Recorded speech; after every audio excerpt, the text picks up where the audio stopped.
how to hurt with your tongue as well as with your hands. But I don't care. Now I've found out that whatever clay I'm made of, you're made of the same.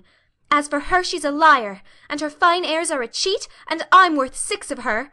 She shakes the pain off hardily, tosses her head, and sets to work to put the things on the tray. He looks doubtfully at her once or twice. She finishes packing the tray, and laps the cloth over the edges, so as to carry all out together. As she stoops to lift it, he rises. Luca! She stops and looks defiantly at him with the tray in her hands. A gentleman has no right to hurt a woman under any circumstances. With profound humility, uncovering his head. I beg your pardon. That sort of apology may satisfy a lady. Of what use is it to a servant? Sergius, thus rudely crossed in his chivalry, throws it off with a bitter laugh, and says slightingly, Oh, you wish to be paid for the hurt? He puts on his shako and takes some money from his pocket. Luca, her eyes filling with tears in spite of herself. No, I want my hurt made well. Sergius, sobered by her tone. How? She rolls up her left sleeve, clasps her arm with the thumb and fingers of her right hand, and looks down at the bruise. Then she raises her head and looks straight at him. Finally, with a superb gesture, she presents her arm to be kissed. Amazed, he looks at her, at the arm, at her again, hesitates, and then, with shuddering intensity, exclaims, Never! And gets away as far as possible from her. Her arm drops. Without a word, and with unaffected dignity, she takes her tray and is approaching the house, when Raina returns, wearing a hat and jacket in the height of the Vienna fashion of the previous year, 1885. Luca makes way proudly for her, and then goes into the house. I'm ready. What's the matter? Gaily. Have you been flirting with Luca? Sergius hastily. No, no, how could you think such a thing? Raina, ashamed of herself. Oh, forgive me, dear. It was only a jest. I am so happy today. He goes quickly to her and kisses her hand remorsefully. Catherine comes out and talks to them from the top of the steps. Catherine, coming down to them. I am sorry to disturb you, children, but Paul is distracted over those 3 regiments. He does not know how to get them to Philippopolis, and he objects to every suggestion of mine. You must go and help him, Sergius. He is in the library. Raina, disappointed. But we are just going out for a walk. I shall not be long. Wait for me just 5 minutes. He runs up the steps to the door. Raina, following him to the foot of the steps, and looking up at him with timid coquetry. I shall go round and wait in full view of the library windows. Be sure you draw father's attention to me. If you are a moment longer than 5 minutes, I shall go in and fetch you, regiments or no regiments. Sergius, laughing. Very well. He goes in. Raina watches him until he is out of her sight. Then, with a perceptible relaxation of manner, she begins to pace up and down about the garden in a brown study. Imagine their meeting that Swiss and hearing the whole story. The very first thing your father asked for was the old coat we sent him off in. A nice mess you have got us into. Raina, gazing thoughtfully at the gravel as she walks. The little beast. Little beast? What little beast? To go and tell. Oh, if I had him here, I'd stuff him with chocolate creams till he couldn't ever speak again. Don't talk nonsense. Tell me the truth, Raina. How long was he in your room before you came to me? Raina, whisking round and recommencing her march in the opposite direction. Oh, I forget. You cannot forget. Did he really climb up after the soldiers were gone, or was he there when that officer searched the room? No. Yes, I think he must have been there then. You think? Oh, Raina, Raina, will anything ever make you straightforward? If Sergius finds out, it is all over between you. Raina, with cool impertinence. Oh, I know Sergius is your pet. I sometimes wish you could marry him instead of me. You would just suit him. You would pet him and spoil him and mother him to perfection.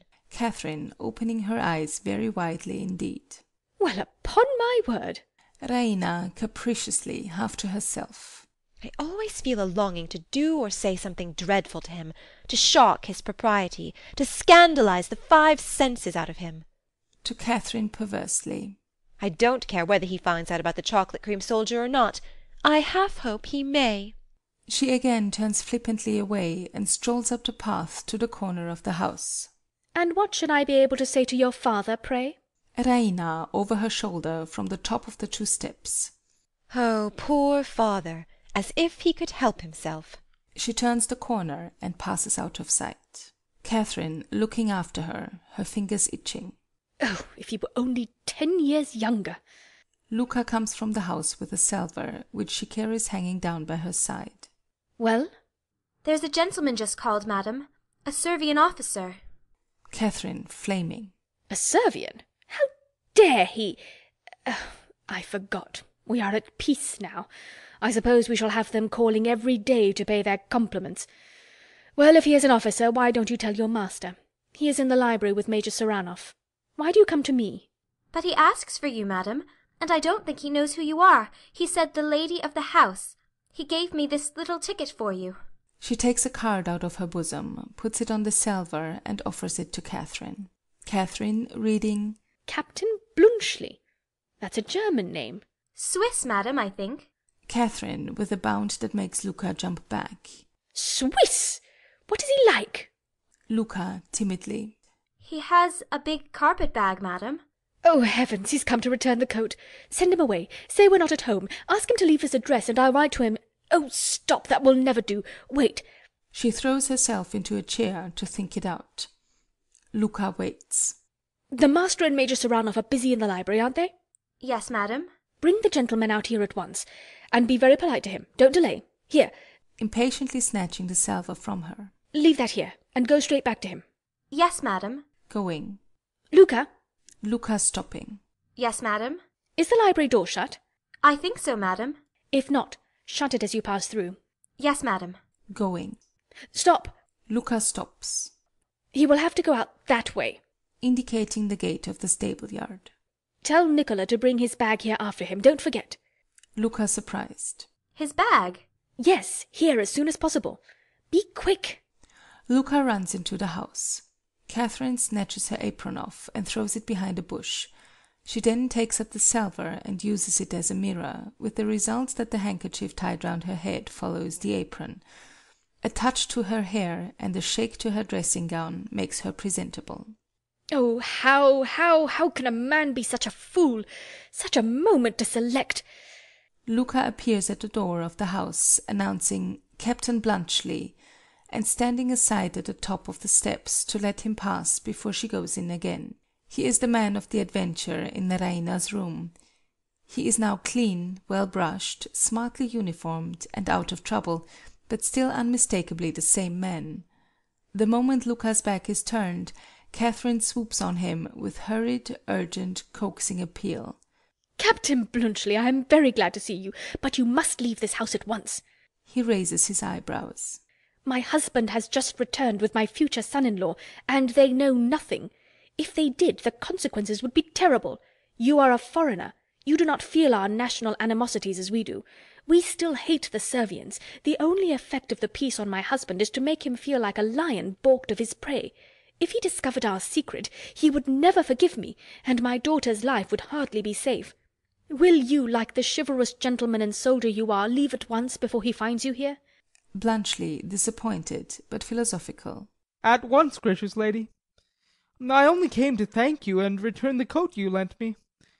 If you will allow me to take it out of my bag and leave it with your servant as I pass out, I need detain you no further. He turns to go into the house.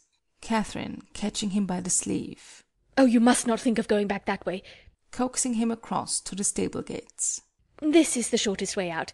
Many thanks. So glad to have been of service to you. Good-bye. But my bag? It will be sent on. You will leave me your address. True. Allow me. He takes out his card case and stops to write his address, keeping Catherine in an agony of impatience.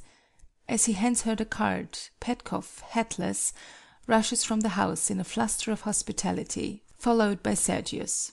Petkoff, as he hurries down the steps. My dear Captain Blunchley. Oh, heavens! She sinks on the seat against the wall.